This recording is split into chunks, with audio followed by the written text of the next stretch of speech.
அலைக்கும் hi friends. இது நேத்தோட continuation vlog. பன்னீர் butter மசாலாக்கு parotta கேட்டிருந்தா என் பொண்ணு. அதனால இன்னைக்கு கோதுமை மாவுல தான் பரோட்டா செய்ய போறேன். கோதுமை மாவு ஜலிச்சிட்டு உப்பு 1 கிளாஸ் பால் போட்டு நல்லா சாஃப்டான பதத்துக்கு கலக்கிட்டு கொஞ்சமா ஆயில் போட்டு கலக்கி 1 மணி நேரம் மூடி வச்சிருங்க. 1 மணி நேரம் கழிச்சு மாவு எடுத்து சின்ன சின்னதா எடுத்து பிரிச்சு வச்சிருக்கேன். நான் கிச்சன் கவுண்டர் டாப்ல நல்லா கழுவிட்டு தொடச்சிட்டு ஆயில் போட்டு மாவு எடுத்து சப்பாத்தி கட்டையால பிரட்டிட்டு எவ்வளவு பெருசா பிரட்ட முடியுமோ அவ்வளவு பெருசா பிரட்டிட்டு கத்தியால கட் பண்ணிடுங்க. அப்படியே 2 கையால சேர்த்துட்டே வரணும். எல்லா மாவும் ஒன்னா சேர்த்துட்டு இந்த மாதிரி சுத்திட்டு எடுத்து வச்சிருங்க.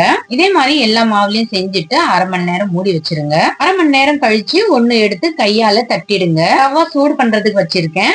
இப்ப தவா நல்லா சூடானதும் எடுத்து போட்டுடுங்க. அடுப்பு சிம்ல வச்சு செய்யுங்க. இதே மாதிரி இன்னொன்னும் எடுத்து தட்டி வச்சிருக்கேன். இப்ப தவால ஒரு சைட் கலர் மாறினதும் எடுத்து திருப்பி போட்டு 2லயும் எண்ணெய் போட்டு நல்லா கலர் மாறினதும் எடுத்துட்டு பரோட்டா சூடா இருக்கும் போதே கையால அடிச்சிருங்க. அவ்வளவுதான், சூப்பரான கோதுமை பரோட்டா ரெடி.